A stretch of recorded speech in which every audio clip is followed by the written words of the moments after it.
Bienvenidos mis amigos, mis amigas y buenas noches desde España. Vamos a estar con un tema que yo tenía muchas ganas de ver, pero no encontraba tiempo para elaborarlo bien. Teníamos la idea, pero no encontrábamos tiempo para elaborarlo porque requiere un trabajo de, pues eso, de hacer memoria, de tener datos en cuenta y todo eso.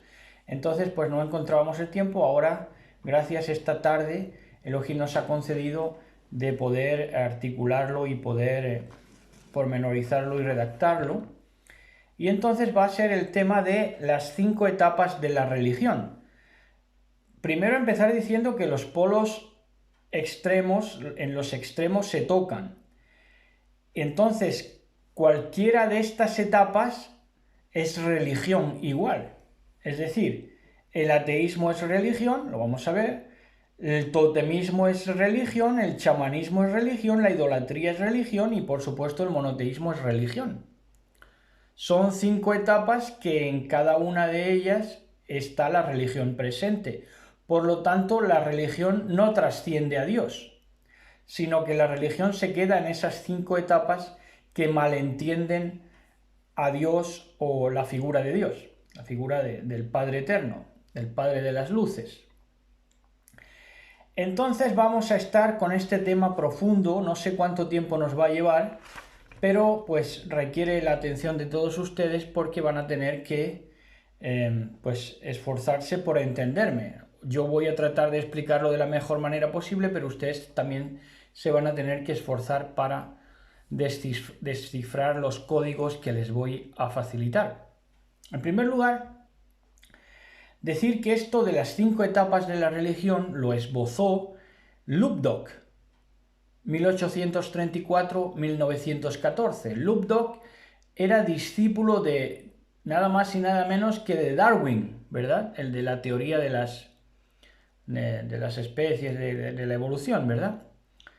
Y este Lubbock era botánico y anticuario y también, además de que aportó esto de las 5 etapas de la religión, también, digamos, aportó, entre comillas, aunque ha ido en detrimento de la fe de muchos cristianos o creyentes alrededor del mundo, porque cuando vieron estos términos menguaron su fe, que fueron los términos neolítico y paleolítico.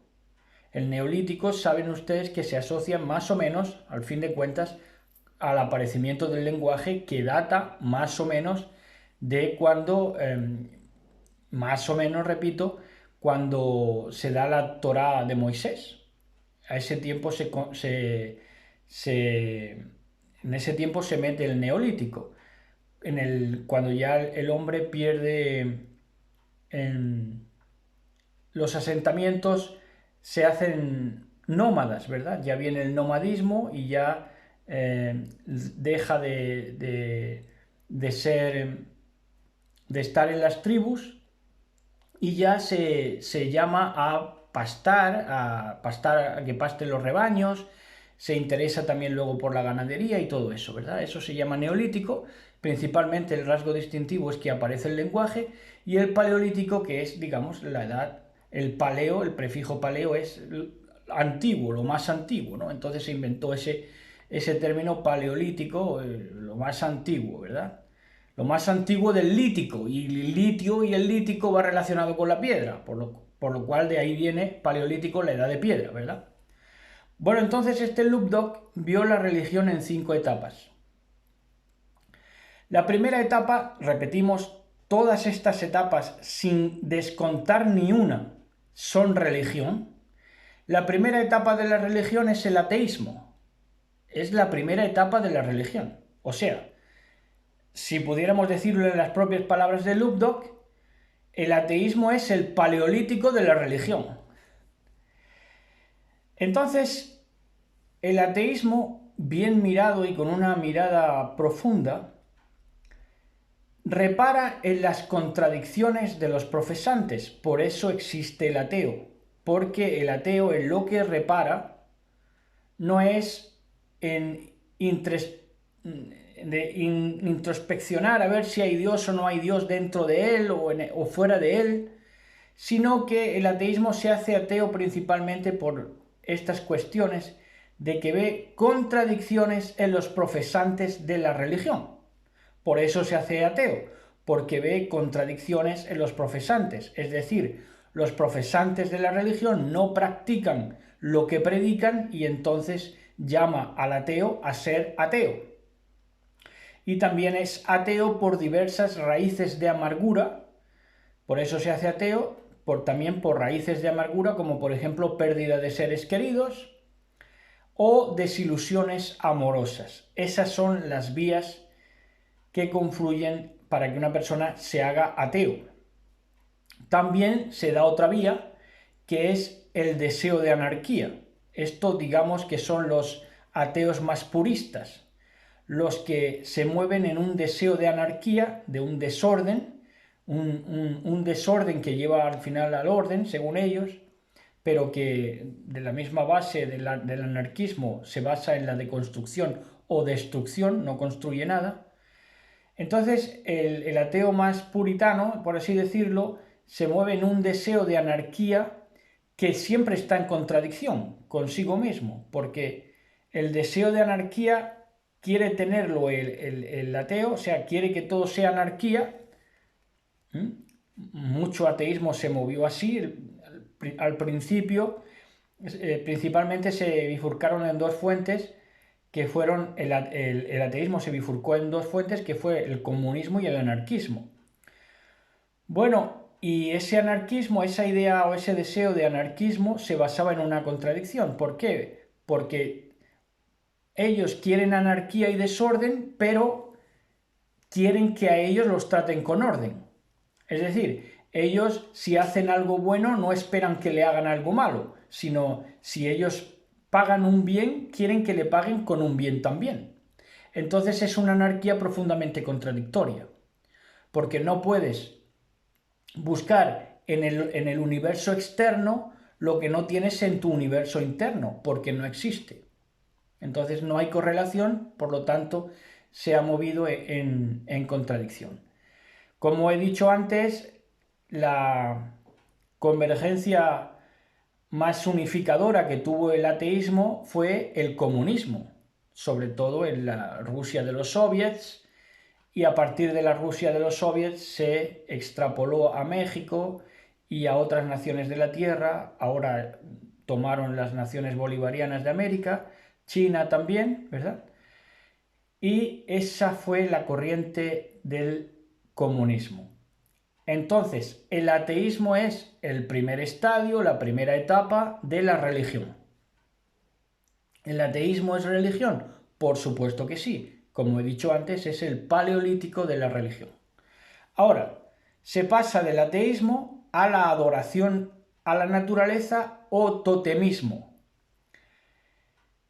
El totemismo lo hacían los navegantes antiguos de Fenicia, sobre todo, que fueron los primeros que navegaron más, y el tótem era que en la vela que dirigía los barcos se ponía un tótem que representaba a un ave o un animal, casi siempre un animal. Eso es la totemización. Querer encarnar la divinidad en un animal. Eso es el totemismo. En Grecia, esa adoración a la naturaleza o totemismo más generalizado se llamó panteísmo. El panteísmo, pan, que lo abarca todo, y teísmo de Dios. Entonces era que Dios estaba en todo, ¿verdad? Eso es el panteísmo. No es una idea ni mucho menos tan descabellada. Porque en verdad la naturaleza contiene y refleja a Dios. Pero no es Dios pormenorizado, desglosado, masticado, digamos, asimilado por el hombre. El Dios pormenorizado, que no puede contener la naturaleza, ni los cielos, ni la tierra,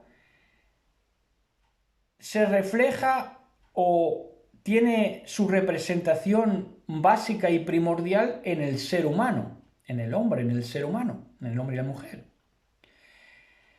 Lo que pasa que esa adoración a la naturaleza tiene que entenderse por escalas macro y micro. Es decir, por eso se cometía el error del totemismo, de deificar al animal y hacerlo Dios, porque no se tenía en cuenta lo macro y lo micro. Que a la par de que hay un universo exterior, también hay un universo interior. Y eso no supieron entenderlo. Ahora, esa adoración a la naturaleza o totemismo toma de que la tecnología parte del mundo natural. La tecnología actual ha partido del mundo natural, desde los renacentistas hasta nuestros días. Por ejemplo, se tomó la imagen del pájaro para los aviones y la imagen del caballo para los motores, por ejemplo, ¿no?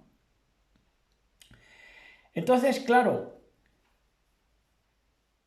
esta copia de lo natural a lo tecnológico es la iniciación de la ciencia europea. La ciencia europea, digamos, parte de un original, por eso ha tenido éxito y por eso ha calado en las multitudes, parte de una idea original que es que quería que hubiera un reflejo de Dios en la tierra, pero no entendió que ese reflejo de Dios está en el interior del hombre, sino que lo quiso buscar en imitar la naturaleza con objetos y con cultos, ¿verdad? Y así inició la ciencia europea. De tal manera que, como al fin y al cabo somos reflejo de Dios también los seres humanos, quisieron también poner al hombre en totemizaron al hombre. Por ejemplo, Albert Einstein es una totemización. Una totemización que es que no responde a el nacimiento biológico y transcurso biológico de Albert Einstein por el planeta Tierra, sino que lo han deificado. Han ensamblado unos highlights de declaraciones suyas, han ensamblado un remix de frases que se las han atribuido, toda la sabiduría del siglo XX se le han atribuido a Einstein, y entonces también ha sido un elemento totemizador, porque el totemismo y la adoración a la naturaleza es de donde parte la ciencia europea. Cuando digo ciencia europea es pasada también al viejo continente, del viejo continente al nuevo mundo en los Estados Unidos de Norteamérica. La tercera etapa, esto por supuesto también es religión, la ciencia es religión, por supuesto, ¿verdad? La ciencia quiere ser religión, imita la naturaleza, imita las formas de la naturaleza para encontrar tecnología y ser adorada esa tecnología también, ¿verdad? Al final, adorar los medios, ¿verdad? Los medios. Y a lo que dice el libro de Romanos, ¿no? Adorar a la criatura pero no al creador. Bueno, entonces, tercera etapa, el chamanismo. El chamanismo es la tercera etapa de la religión. Eso lo estamos viendo ahora, que la gente, como digo, esto es un bucle. Estos son las etapas de la religión, es un bucle del cual no salen. Y de una etapa se pasa a otra y viceversa. Así, de una a otra, de otra a una y así van. Por ejemplo, estamos viendo que ahora los mesiánicos, que supuestamente tenían el monoteísmo, han vuelto al chamanismo. Porque como la ciencia, el inicio de la ciencia europea o totemismo, que engloba la ciencia y la medicina actual, no les ha dado resultado, entonces ¿a qué han vuelto? Al poblado, al chamanismo. Y eso lo tenemos en América Latina. Entonces el chamanismo es una vuelta al poblado y al pensamiento mágico. Ahora, ¿en qué se representa cómo se representa ese pensamiento mágico? Pues en que se busca al chamán y se busca un liderazgo no culto al estilo occidental. Por eso ha tenido tanta boga en América Latina, porque América Latina ha tratado de prescindir de aquel colonialista que era muy ilustrado, muy culto, y entonces ya no quería ese liderazgo al estilo occidental. Entonces, ¿qué hicieron? Que pasaron ese chamanismo, lo reciclaron a chamanes lingüistas, cabalistas, esoteristas del culto mistérico y pastores sanadores, pastores que imponían las manos y sanaban. Eso es chamanismo también. Eso es, se mueve en el espíritu de los chamanes. ¿Qué son los chamanes? Charlatanes. Hoy en día charlatanes latinos, sobre todo.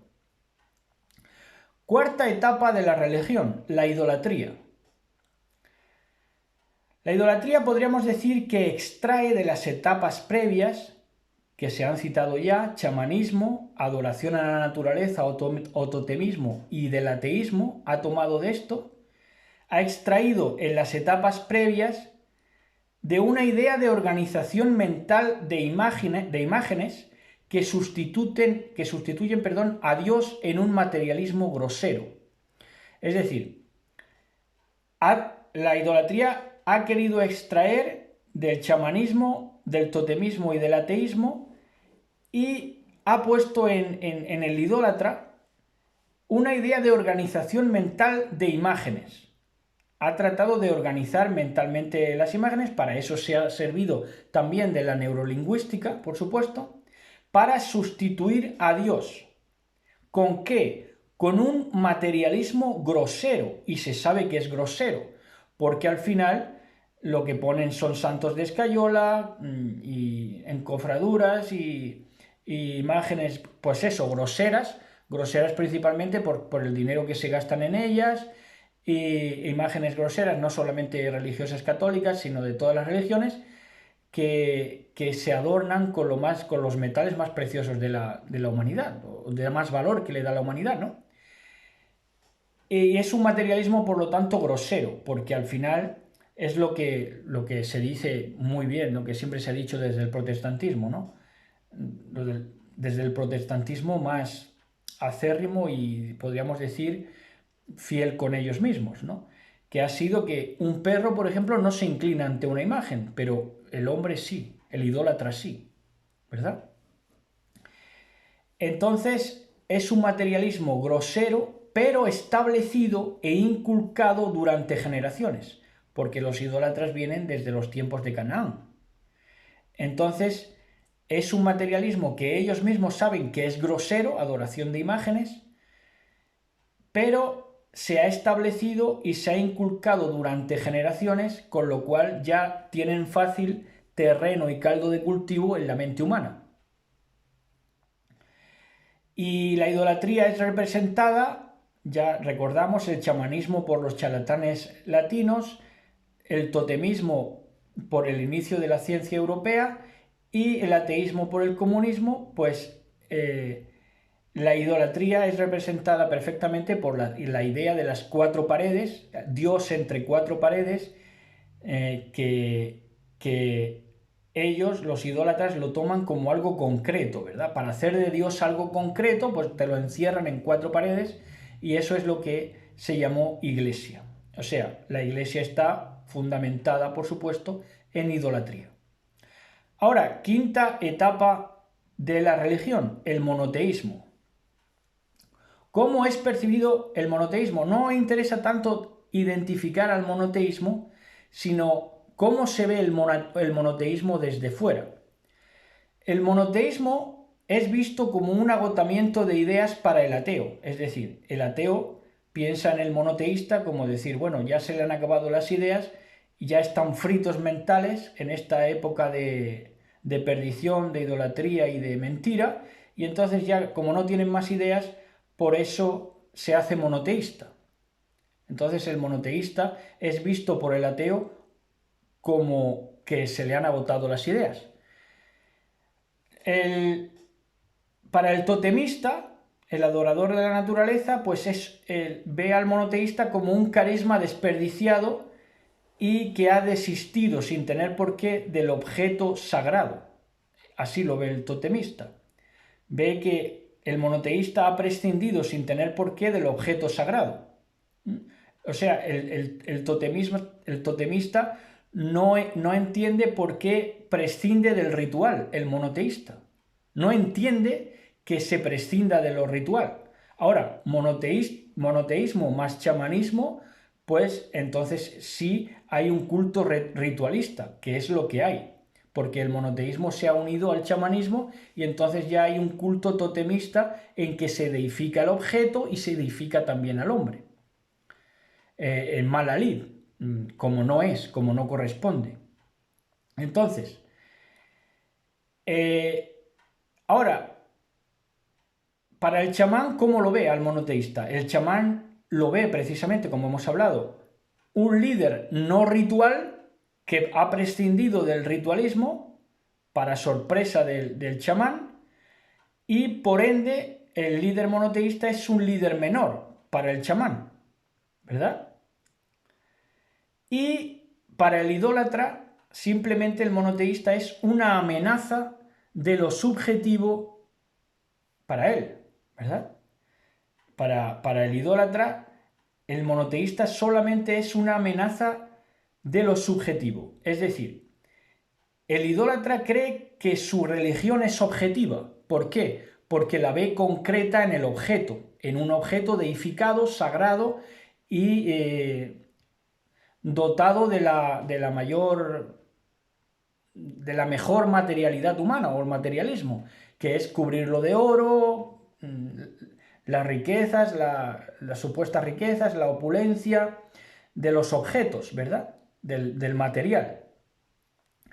Entonces lo ve el idólatra simplemente como una amenaza de lo subjetivo al monoteísta, porque contempla al monoteísta como alguien subjetivo por cuanto no tiene un culto, cuatro paredes, bien encuadrado y bien dirigido a un Dios que se pueda ver, ¿verdad?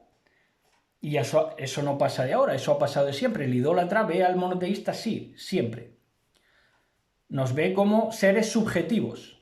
¿Por qué? Porque no tenemos, según ellos, un Dios concreto, una adoración concreta, no pueden etiquetarnos en ningún ismo, en ninguna particularidad, sino que pues somos subjetivistas. Nuestro culto es subjetivo y lo subjetivo es una amenaza para lo objetivo que se tiene como objetivo por el objeto, que es la idolatría. Ahora, el monoteísmo es una trampa neurolingüística, porque mono es uno, pero mono también es del animal. Monoteísmo es mono, Dios, ¿verdad? Un mono, Dios. Y desde luego que, como ya decimos que son extremos que se tocan, ese mono Dios da, ¿qué etapas? Al ateísmo, al totemismo, al chamanismo y a la idolatría.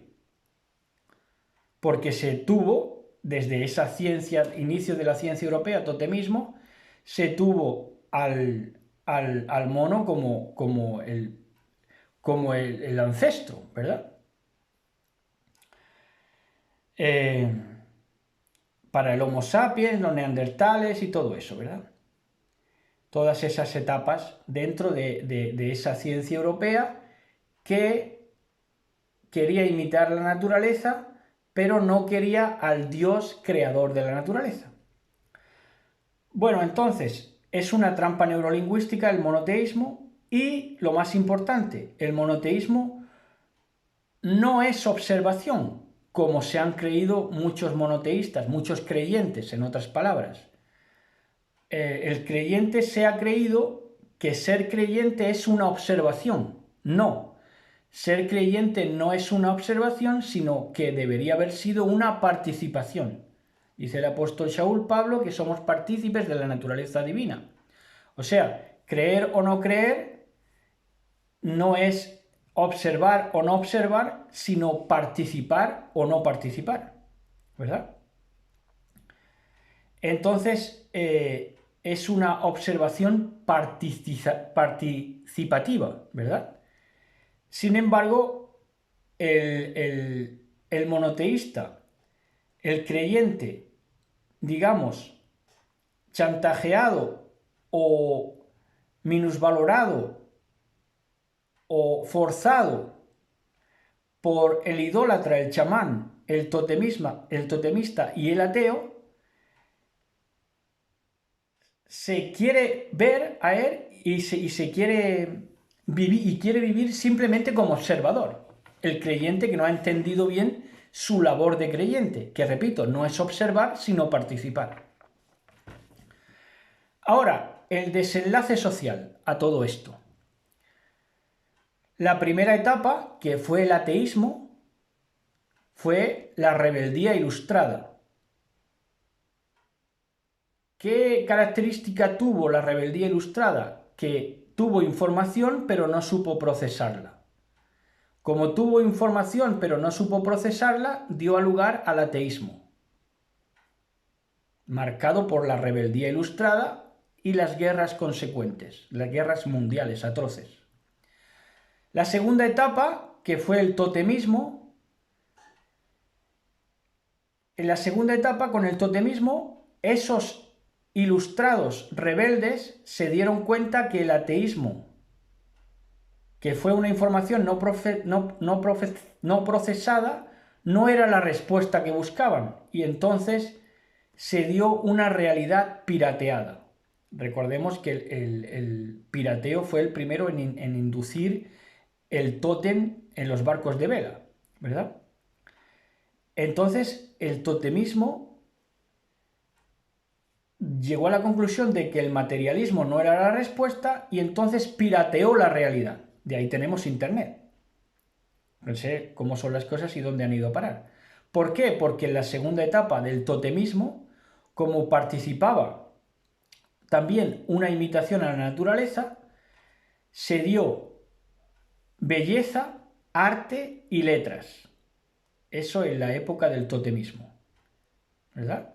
Cuando ya el mundo se empezó a dar cuenta de que el materialismo no era la respuesta. Y hoy tenemos a los llamados perroflautas o hippies, que son otro certamen más de esta parte del totemista, ¿verdad? De la segunda etapa de la religión, de los totemistas. Tercera etapa, los chamanes, el chamanismo. ¿Qué dijo el chamanismo? Después de esto dijo no a la palabra, sí al ritual. Estos fueron los chamanes, charlatanes. Hasta el día de hoy lo vemos en el mesianismo, por ejemplo, y en el cristianismo. No quieren ya la palabra, la doctrina, sino que prefieren el ritual. Era así con los católicos y ha venido a ser así incluso con los mesiánicos o judío-mesiánicos. Entonces el chamanismo es charlatán, es un charlatán porque no se cree la palabra, no la tiene en cuenta, no la respeta, pero sí respeta el ritual. Es un chamán. Pensamiento mágico. Cuarta etapa. Entonces en la cuarta etapa, que fueron los idólatras, dijeron, lo que ves es lo que hay. Solamente lo que ves es lo que hay. Lo único que hay es el dinero y la muerte. Otras verdades no hay. Dijeron en la cuarta etapa, que fueron los idólatras. Y ahí se dieron la mano con el ateísmo. El idólatra se conecta con el ateo. Porque es un bucle de perdición. De la idolatría al ateísmo. Del ateísmo a la idolatría. Ahora, quinta etapa. Ahora en la quinta etapa ya nos dicen, bueno, monoteísta, ya lo has conseguido. Nos dicen desde las etapas anteriores. Nos dicen, bueno, monoteísta o creyente, ya lo has conseguido.